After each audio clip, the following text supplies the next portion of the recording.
My view is that AI has the potential to have a profound impact on businesses and consumers, probably at the scale of something like the mobile phone or even electricity for that matter. How long it will take to play out remains to be seen. Welcome to Technovation. I'm your host, Peter High. My guest today is Shri Santhanam. Shri is the Executive Vice President and General Manager of Software, Platforms, and Artificial Intelligence at Experian, a role he recently took on. Prior to that, most of his more than 5 years at the company were as Executive Vice President and Global Head of Analytics and Artificial Intelligence. He's been an AI leader during a consequential time, and I look forward to hearing more about the value he and the company have derived out of it. I also look forward to learning more about his new responsibilities and his vision for software and platforms at Experian. I also look forward to getting Shri's perspectives on credit education, a topic he's passionate about, among other topics I'm sure we'll cover through this conversation. Shri, welcome back to Technovation. It's great to speak with you again. Thank you for having me, Peter. That's a great pleasure. Well, Shri, I wonder if you can just take a quick moment and provide a brief overview of Experian's business. Could you provide that, please? Absolutely.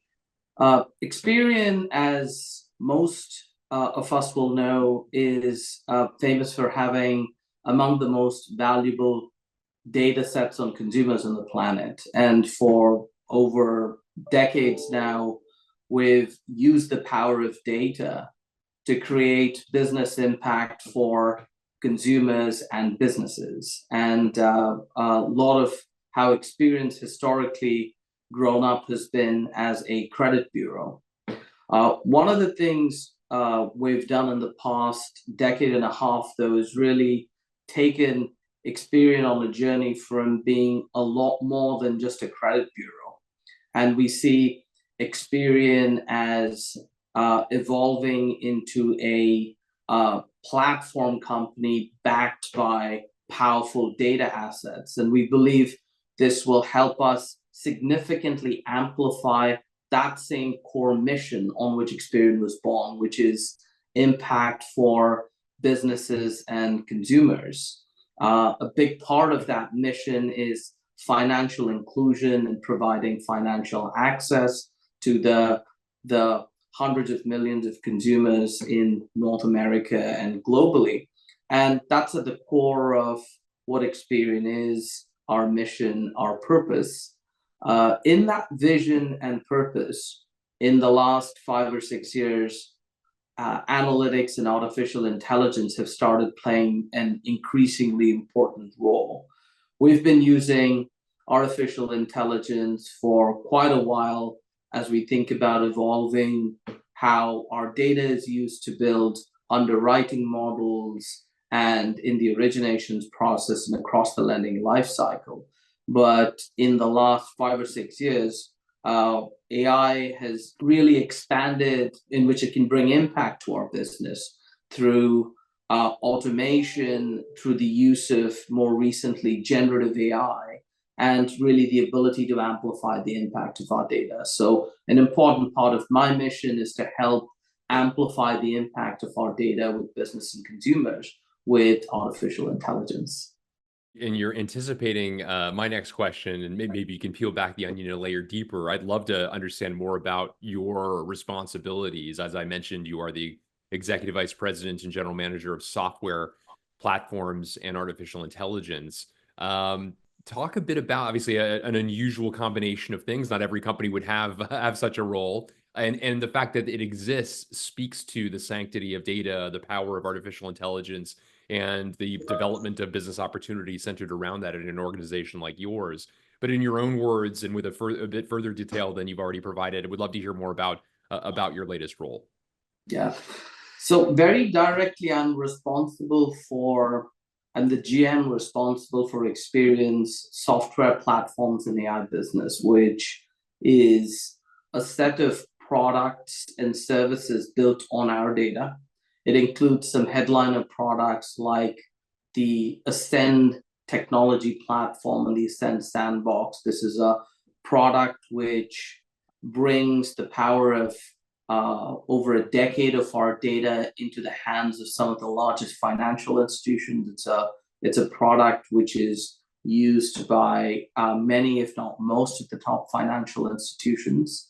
And we also have a broader suite of products across the lending life cycle, across prospecting, originations, customer management, and just generation of analytical insights. That's at the core of it, the business I run. More broadly, I also have a role to drive generative AI and AI impact more broadly across Experian. My background, I've spent the majority of my life in Silicon Valley and now in Seattle. And I describe myself as bringing Silicon Valley style AI technology analytics to large company problems. And I spent a decade and a half, couple of decades doing that as a management consultant. And in the last 5-6 years, it's been a great opportunity to really bring that same muscle to Experian and the data there. So that's broadly my role and what I do, running the business around software platforms and AI products, but a broader, almost horizontal mission across Experian in driving the impact and leading how AI and generative AI are adopted across the business. As I mentioned in the introduction, Shri, you've for half a decade now, if not more, had responsibilities centered around artificial intelligence. And as I also noted, a very consequential time in the evolution of the topic. And I wonder if maybe beginning generally speaking and then getting into the specifics of the application back to Experian, what excites you most as you contemplate the value companies can derive from the use of artificial intelligence, given the current state of the evolution of the topic? It's a great question, Peter, and probably one which is vastly different perspectives coming to it as well.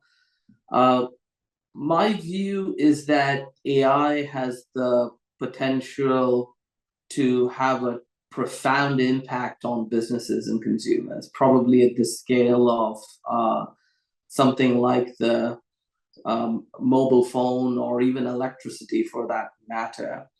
How long it will take to play out remains to be seen. But if we use as another simple parallel the internet, I think we're seeing AI, particularly generative AI, play out broadly with that same narrative. The internet started with being primarily a productivity tool for information exchange, and people found that versus sending information through traditional methods like a paper, pen, carrying over sort of information, like it actually helped you transport information fairly quickly. But of course, the internet, as we know today, will feel a lot more than just an information exchange mechanism. There's whole new business models and ecosystems which have been built on that. And I think we're seeing that evolution with generative AI. I think with AI more broadly over the last decade, we've seen machine learning as a helpful pattern recognition widget and saying, hey, wherever we recognize or see the value in recognizing patterns, if we throw machine learning or that sort of AI at it, it's going to have an impact.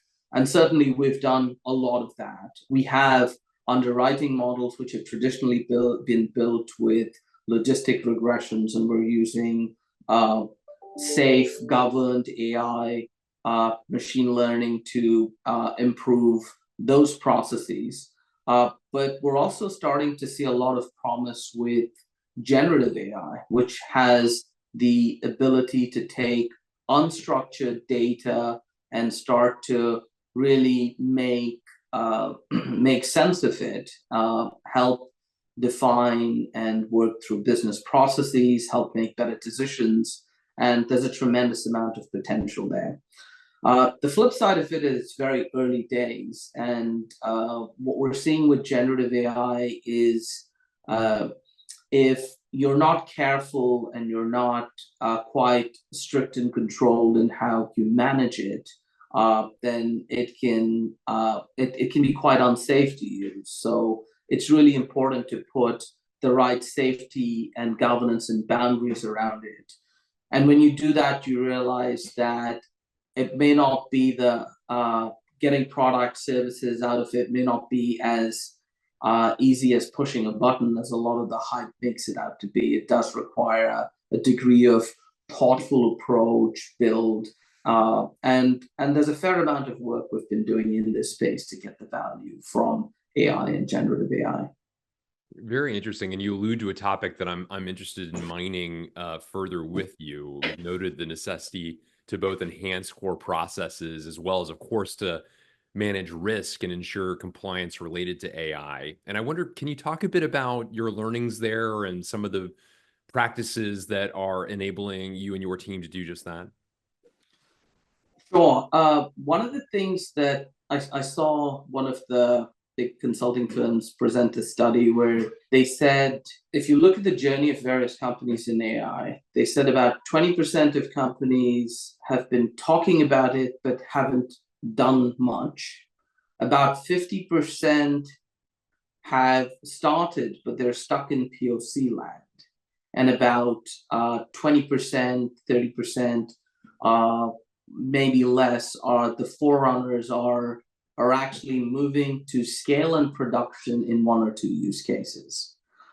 So this is one or two use cases actually driving value, and there's a lot of focus. And reflecting on our journey, where we see ourselves very much in that third category, we've created two or three really important use cases which we see as driving significant impact in the business.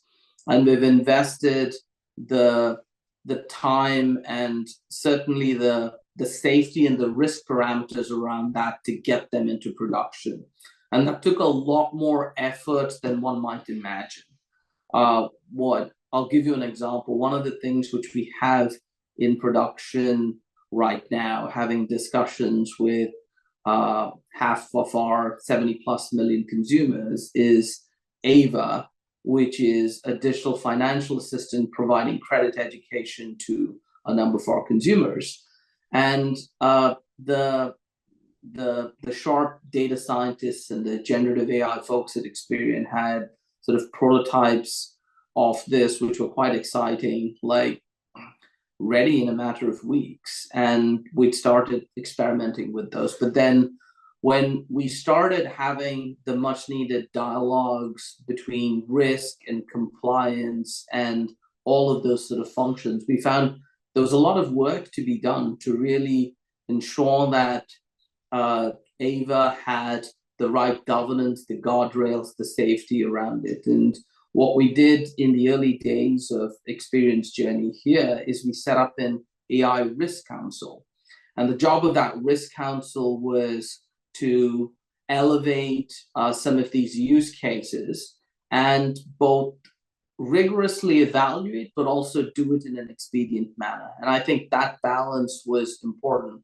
Organizations won't naturally prioritize something like this with new technologies unless there is a specific intentional focus around that. And the second thing it resulted in is it also resulted in an accelerated learning of across functions at Experian, which tended to be more siloed than otherwise. So our technology function, our AI function, and our legal and compliance function, they started like interacting and learning much more from each other because they recognized this was new.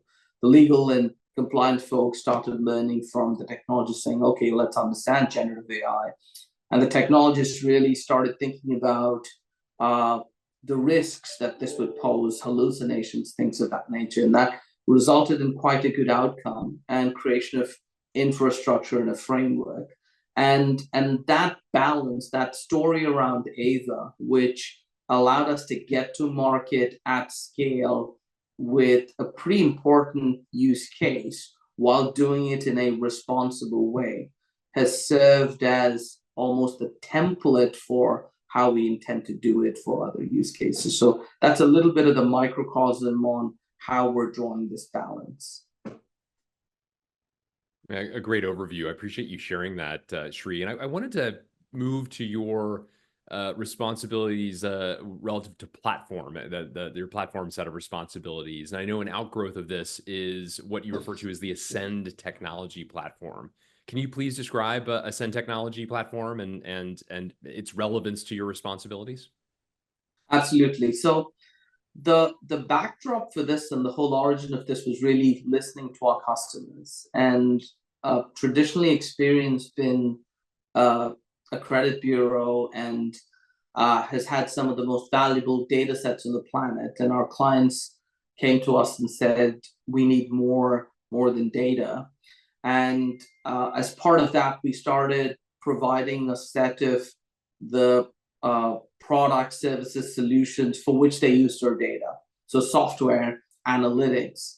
And then our clients came to us and said, as we think about our businesses, we'd love if you could, today you give us data and you have analytics and you have the software. Wouldn't it be great if we could interact with Experian almost seamlessly across all of these products and services? And if there was almost a platform, if you will, which we could pick and choose what we wanted and go from there. And certainly that was very consistent with how we were thinking about evolving our business. And so out of that, a few years ago, the Ascend technology platform was born. The genesis of this is really with the mission of taking Experian on the journey of becoming a platform company backed by data. And we've made a number of investments in technology, artificial intelligence across, and modernization. Given Experian's roots are over a couple of decades old, we still have an important job to do in taking some of our legacy infrastructure and modernizing it. So the vision for the Ascend technology platform is really to create that seamless experience for our customers to be able to interact across all of our products and services. And we've been making significant investments in this area. Many of our clients are now using this and live. We have millions of transactions being carried out every day on the platform. And every day we're working to bring clients onto the Ascend technology platform across our products and services. And certainly we see a number of benefits to our clients and our ability to serve them through the platform. For our customers, we really see the benefit of them having a digital native SaaS experience across onboarding, around discovery of products, around data portability, around how they connect to us. So it would make a lot of things faster, easier, simpler. Most importantly, it would also allow us, and it is allowing us, to bring innovation to our clients faster. Being on a modern cloud-based technology platform with state-of-the-art with a state-of-the-art tech stack really allows us to bring innovations. For instance, one of the innovations we're bringing to our B2B customers is what we're calling the Ascend Copilot. It's an analytical assistant, a data tutor and analytical assistant, which understands all of Experian's data and can serve as this 24/7 analytical expert who can advise users of our data. And so the Ascend technology platform, the modern platform, really allows us to bring some of these innovations to our clients a lot faster as well, and allows us in the background to more efficiently serve their needs. Fascinating overview again. I really appreciate you describing the intent and as well as the value being derived from that, which seems to be considerable. I know you're also, Shri, really passionate about credit education, and I know you also preach that technology can play a consequential role in aiding it. Can you talk a bit about your perspective there, please? Absolutely. For me, this is, in addition to a business mission, much more of a personal mission as well. I grew up in India, which at that time, risk-based lending and credit education was either non-existent or at very, very early stages. And so I remember in my childhood, my parents had to go through quite a few trials and tribulations for even basic things like funding education and funding a home. And they simply weren't aware of some of the things that were possible if you understood the financial system and you understood sort of how credit and worked. And so credit education is an area where I'm deeply passionate about. Today, we have a consumer services business unit which is focused very significantly on this. Every day, we have a number of conversations with consumers, answering questions about how best they can improve their credit scores, how best they can get access to the financial system. And credit education is a very significant topic in that vein. We also have a number of experts at Experian whose sole focus is this, and they're dedicated to the mission of educating consumers on securing better outcomes financially. What we've done most recently with Ava is we've used the power of generative AI and AI to amplify our impact in this space. Historically, one of the options we've had for consumers is to interact with us via our website, and we've had simple decision tree based chatbots which would answer questions and answers. But what we realized from consumer surveys is that there's definitely an opportunity to use generative AI to have much more of a thorough and fulfilling conversation with consumers. Now, what's interesting and we're seeing is I think consumer expectations are certainly increasing in this area, and so it's timely and welcome. And so we had Ava a number of these conversations with consumers, ran a set of tests, and we found that it would be quite successful. So now it's in production and scale, and we've started rolling it out. We're constantly testing and improving and evolving Ava, but Ava's playing a very significant role in educating a number of our consumers in North America, and we're proud of that. Certainly a worthy goal, and I appreciate your passion on the regarding the topic, Shri. We've talked about a number of trends of consequence through this conversation, those associated with data and artificial intelligence, especially. As you look to the future, Shri, are there other trends that particularly excite you that are beginning to make their way onto your roadmap? Yes, I think certainly we're seeing a lot of potential with generative AI and what it can do. One of the things that we're starting to observe is these models, generative AI is quite hungry for data. And I saw some studies which suggested that the openly available data taps out pretty quickly within a couple of years or something of that nature. We're also seeing an interesting dynamic being played out in the media industry, where content which historically was open and available is now we're starting to put more controls around it, and you're seeing media companies come back and say, here are the ground rules around using our data for training large language models, and this is how we think it should be used and not.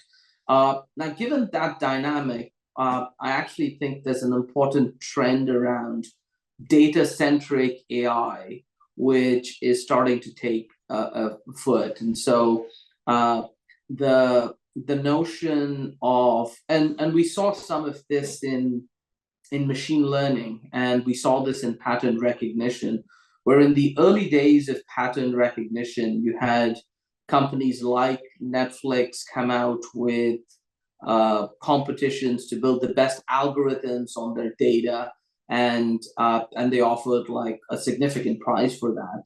I think in that world, the script has almost flipped now, where creating the best algorithm and working that through is quite widely accessible, and the nuance there is much more around are you able to obtain the right data and feed it in and gain an advantage in solving your problem with the right data. And so this notion of data-centric AI for pattern recognition or even for generative AI becomes very, very significant. And so we as Experian recognize as well that we have a responsibility as well as an important asset that will become much more relevant as data-centric AI sort of takes forward. And we're making some of the investments to ensure that our data is responsibly and safely used as we think about generative AI and the impact it can draw. Fascinating. Shri, I also know that you're somebody who reads content broadly to continue to educate yourself. I wonder if there's anything you have been reading, watching, or listening to that you would particularly recommend to a group of your peers as technology executives. Oh yeah, absolutely. One of the things I find quite both educational and interesting is Andrew Ng has a weekly newsletter or bi-weekly newsletter called The Batch. It's a thoughtful set of perspectives that he puts together on AI and generative AI, and I certainly take the time to read that. The other information that I tend to watch periodically is Twitter or X, of course, and some of my favorite followers there, Andrej Karpathy, will post some pretty interesting stuff from time to time. One of the things he posted recently was a nifty way to string together a set of openly available tools and how AI can create a music video. So certainly I have a few of those sources I stay up to date with. At a more personal level, I found when I'm working out or listening to podcasts, there's quite an interesting podcast by a professor named Shankar Vedantam. It's called the Hidden Brain, and it's a podcast about human behavior and how we think and how we act, and particularly in the context of artificial intelligence and understanding the behavior of artificial intelligence. It's quite interesting to compare and contrast how we as humans behave as well and the choices we make. So I find the Hidden Brain quite fascinating and thought-provoking. Great recommendations, all, Shri. Thank you so much. And thank you more broadly for a fascinating conversation. I appreciate you sharing perspectives from the remarkable perch you have in your role at Experian, your vast experience in artificial intelligence and its evolution, the ways in which you're capturing value, both for your company and for your customers. It's been an inspiring conversation. Thank you so much, Shri. Appreciate you having me, Peter. Thank you.